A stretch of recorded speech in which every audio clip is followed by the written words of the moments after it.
कीजिए, बाहर में लड़ना आप। सभापति महोदय,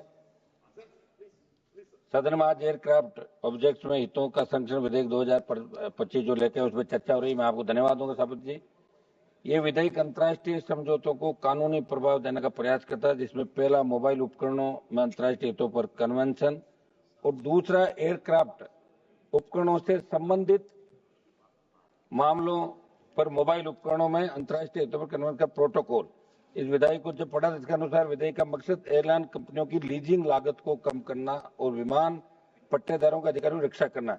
मंत्री जी का एक स्टेटमेंट में पढ़ा था, मंत्री जी ने कहा कि बेंगलुरु, चेन्नई और कोलकाता में अतिरिक्त हवाई अड्डे की जरूरत है। ये सही बात है, लेकिन मैं आपके माध्यम से मंत्री जी का ध्यान आकर्षित करते हुए कुछ आंकड़े आपके सामने पेश करना चाहूंगा। सभापति महोदय, पिछले कुछ वर्षों में भारत में विमानन क्षेत्र में आश्चर्यजनक उछाल देखा गया। 2014 में घरेलू यात्रियों की संख्या 60.7 मिलियन से बढ़कर 2024 में 161.3 मिलियन हो गई, जबकि इन समय अवधियों के दौरान अंतर्राष्ट्रीय यात्रियों की संख्या 43 मिलियन से बढ़कर 66.8 मिलियन हो गई। भारत के विमानों का बेड़ा 2014 में 329 से बढ़कर 2024 में 840 हो गया है। ऐसे में आपको जिलों में जहां संभावना है वहां हवाई पट्टियों के विकास के स्वरूप को तलाशते हुए घरेलू उड़ानों को शुरू करना चाहिए। सभापति महोदय, आज क्षेत्रीय संपर्क योजना के माध्यम से उड़े देश का आम नागरिक जैसी बातें तो आप कर रहे हैं, लेकिन दूसरी तरफ आप कुंभ का समय देख लें, कैसे एयरलाइन कंपनियों ने लूट मचा रखी थी। सरकार का कोई नियंत्रण एयरलाइन कंपनियों में नहीं था। यहाँ से लंदन जाना कुंभ से सस्ता था। सभापति जी, मेरे संसदीय क्षेत्र नागौर जिला मुख्यालय की बात करूं तो मैंने यहाँ हवाई सेवाएं शुरू करने की मांग की आपसे।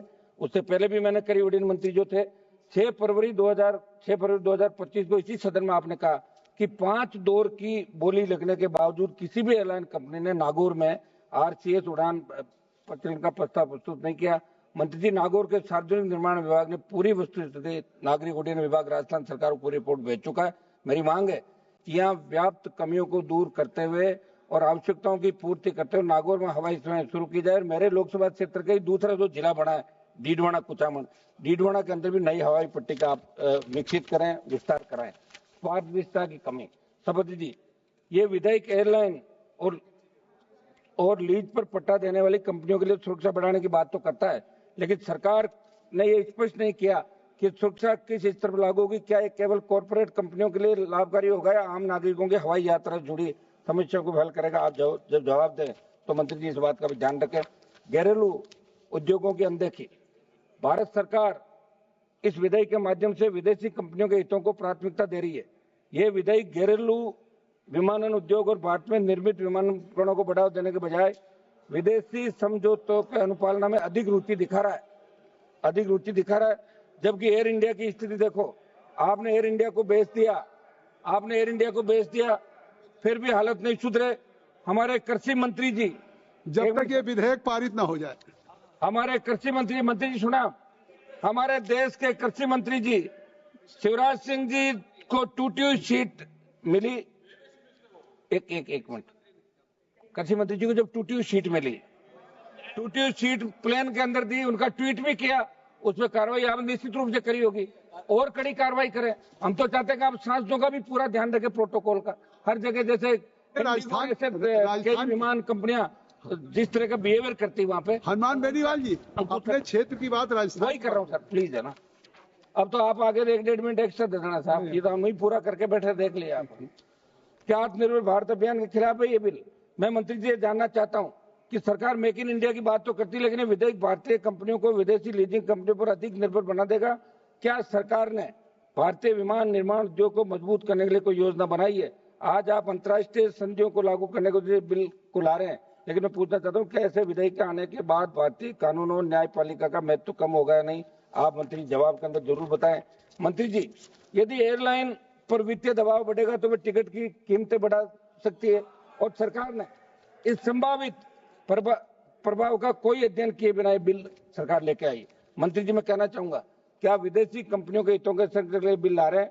काश मैं घरेलू कंपनियों के हितों का ध्यान आप रखते तो एयर इंडिया को नहीं बेचते तो शायद अच्छा संदेश जाता। मैं कुछ सुझाव आधे मिनट के अंदर सुझाव देता हूँ मेरे इलाके के सर। मैं चाह रहा था आधा मिनट, ये गंभीर विषय सर, एयरपोर्ट पर जो वस्तुएं उपलब्ध होती है, आप देखिए उनके आम आदमी से किस तरह पैसा वसूला जाता है। मैं मांग करूंगा कि विद्यार्थी, कर्मचारी, मजदूर भी उड़ानों के माध्यम से एक स्थान दूसरे स्थान पर जाना चाहते हैं। सरकार को रेट के नियंत्रण, जो टिकटों की कीमतें बढ़ती है, इसमें नियंत्रण कैसे सरकार रखे, इस ओर ध्यान देना चाहिए। धन्यवाद। कुछ विशेष सुविधाएं छात्रों को, मजदूरों को, हर व्यक्ति को मिले और समान रूप से जिस तरह आप रेल सेवा के अंदर करते हैं दूसरी सेवा में, वही विमान सेवा के अंदर आम आदमी कैसे सुरक्षित रहे, सुरक्षा का विशेष रूप से। एक मैं मांग ये करूंगा सभापति जी, हमने देखा कई बार विमान के अंदर, में एक बार जा रहा था, किसी की तबीयत खराब हो गई विमान के अंदर, तो एयरपोर्ट, आप समाप्त करिए, विमान के अंदर कृपया समाप्त। इमरजेंसी जहाँ हो वहाँ व्यवस्थाएं कैसे, आपको ध्यान रखना इस बात का। बहुत बहुत आपको धन्यवाद। श्री रवि किशन जी।